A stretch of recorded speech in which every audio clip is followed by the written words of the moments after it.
Bienvenue donc dans Chronique de campagne, 8 minutes pour tout savoir des dernières infos de la course à l'Elysée. Nous sommes à 58 jours du premier tour de l'élection présidentielle. Dans quelques instants, ce sera la revue de presse spéciale Élysée 2012 avec vous, Natacha Vesnich. Bonjour. Bonjour Pauline. A tout de suite, mais avant, retour sur la journée de jeudi et ce match qui s'impose jour après jour entre François Hollande et Nicolas Sarkozy. Les deux hommes étaient jeudi en meeting, chacun de leur côté en France, mais sans jamais oublier qui est leur adversaire. L'élection présidentielle tourne au duel à distance. François Hollande et Nicolas Sarkozy étaient jeudi à plus de 400 km l'un de l'autre et pourtant, ils ne se quittent pas. Le président sortant, après une visite dans un centre de formation des apprentis dans le Nord, axe une nouvelle fois son discours sur la valeur travail et en profite pour tacler son adversaire. Je veux être le porte-parole de cette France qui veut vivre de son travail. Ils nous disent qu'ils veulent tout faire pour l'emploi. Tout faire pour l'emploi. Ce qu'ils veulent, c'est seulement dépenser plus. Alourdir les charges qui vont pénaliser le travail. Le socialiste en déplacement dans la Sarthe commencera lui son meeting une heure à peine après celui de Nicolas Sarkozy. Pour François Hollande, la droite n'a pas le monopole du travail et l'heure est au bilan. Si je regarde tout ce qui a été fait depuis 5 ans en direction des plus favorisés, des plus privilégiés, des plus riches de notre pays, c'était les largesses fiscales, le bouclier fiscal, les avantages fiscaux, toujours au même. Alors je veux bien lui reconnaître le mérite de la repentance, du regret, du pardon, mais il est un peu tard. Près de 10 jours après l'entrée en campagne de Nicolas Sarkozy, l'écart entre les deux principaux candidats se resserre dans les sondages pour le premier tour. Mais les enquêtes d'opinion donnent toutes François Hollande très largement vainqueur au second tour. Le président sortant joue son va-tout. Ce jeu du chat et de la souris devrait donc encore durer quelques semaines. Voilà, 59 jours du premier tour de l'élection présidentielle, Natacha, le Parisien revient sur ces deux meetings de jeudi. Oui, duel à distance, titre Le Quotidien qui nous propose un compte-rendu du match. Une petite anecdote d'abord, Pauline. Les deux candidats ont tous les deux pris le TGV. Rien d'extraordinaire pour François Hollande, mais grande première pour Nicolas Sarkozy qui avait refusé de le prendre pendant 5 ans depuis son élection pour raison de sécurité. Bousculade sur le quai oblige, le train a pris du retard, une vingtaine de minutes. Et la SNCF a justifié ce retard par l'annonce d'un colis piégé, le colis Sarkozy. Bon, revenons-en à ce duel à distance. Le Parisien compare l'ambiance des deux meetings, 10 000 personnes à Lille, 1200 au Mans, 130 journalistes accrédités à Lille, 105 au Mans, 48 minutes de discours pour le président sortant, 55 minutes pour le candidat socialiste. Pas de guest star chez le PS. Pour l'UMP, en revanche, Rachida Dati fait son grand retour. Le Parisien nous propose aussi les tops et les flops de chaque candidat. Pour François Hollande, le top, c'est lorsqu'il parle de l'éducation, sa priorité pour le mandat s'il est élu. Et puis le flop, c'est lorsqu'il rappelle aux militants qu'il y aura des efforts à faire. Nicolas Sarkozy, un de ses tops, c'est son couplet sur l'assistanat.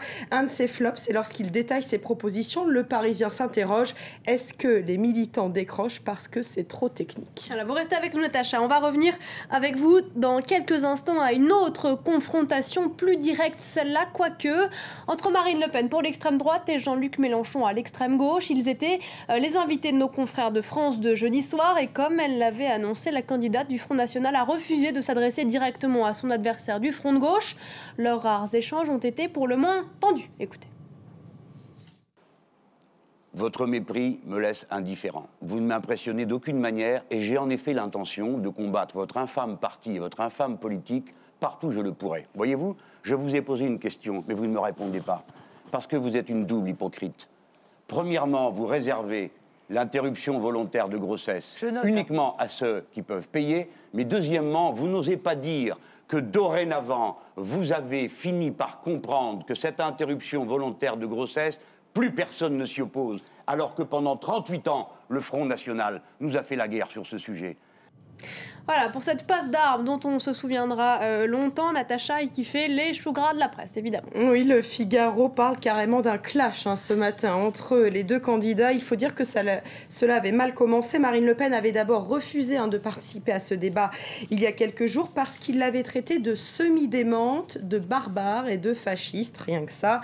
Bon, elle a finalement accepté, mais y a-t-il vraiment eu débat? Pas vraiment, ce fut plutôt, on vient de le voir, un échange de salves entre les deux candidat. En tout cas, pour le Figaro, c'est plutôt le candidat du Front de gauche qui ressort vainqueur de ce débat, car il a, je cite, avancé des arguments restés sans réponse et dégagé une impression de dynamisme. Alors les Échos, eux aussi, semblent penser la même chose. Marine Le Pen vient de faire, malgré elle, un cadeau à Jean-Luc Mélenchon, écrit le quotidien économique. En rechignant à débattre avec lui, elle a mis les projecteurs sur la stratégie anti-FN du leader du Front de gauche. Fin de citation. Le Parisien aussi estime que Marine Le Pen n'a pas vraiment réussi son intervention. Le Pen à la peine sur France 2, titre le quotidien. Voilà, 3-0 donc pour Jean-Luc Mélenchon. Et puis Natacha, vous l'avez évoqué tout à l'heure en parlant du meeting de Nicolas Sarkozy à Lille. Rachida Dati is back. Miracle à Lille, Nicolas Sarkozy ressuscite Rachida Dati, c'est le titre de Libération qui s'interroge. Cette réhabilitation de Rachida, la scandaleuse, ne risque-t-elle pas de troubler les bons soldats de la droite? En tout cas, nous dit le Figaro, pour l'instant, elle n'a pas de titre dans l'équipe de campagne. Mais elle a un atout majeur contre François Fillon, notamment avec qui elle se dispute la deuxième circonscription de Paris. Et cet atout majeur, c'est le soutien d'Emmanuelle Mignon, celle qui, dit-on, avait fait gagner Nicolas Sarkozy en 2007. Libération s'intéresse à la campagne de François Hollande à l'étranger, une campagne qui bat de l'aile. Une campagne, oui, qui peine à se lancer. Hollande, le refoulé de l'étranger, titre Libération. Hollande qui peine à rencontrer les dirigeants mondiaux, mais qui s'accroche pour rattraper son retard diplomatique. Mais ce n'est pas gagné si l'on en croit l'article de Libération. On apprend que Laurent Fabius, qui est chargé de représenter François Hollande à l'étranger, a été si fraîchement accueilli à Pékin qu'il a écourté sa visite direction le Japon. Merci beaucoup Natacha Vesnitch pour cette revue de presse spéciale Élysée 2012. On parlait en début de chronique du débat. Le débat qui fait débat, c'est le meilleur du zapping radio du matin. Je crois que les candidats, qu'ils soient à gauche, à droite, au centre, partout, doivent comprendre que les Françaises et les Français ont besoin de respect, et ce respect passe d'abord par le respect du débat démocratique et la dynamique de proposition, la dynamique positive. Je crois qu'une campagne présidentielle, c'est le débat, et malheureusement, nous manquons de débat entre les candidats, ce qui permettrait aux Français de pouvoir comparer. Voilà, merci beaucoup de votre fidélité, c'était Chronique de campagne.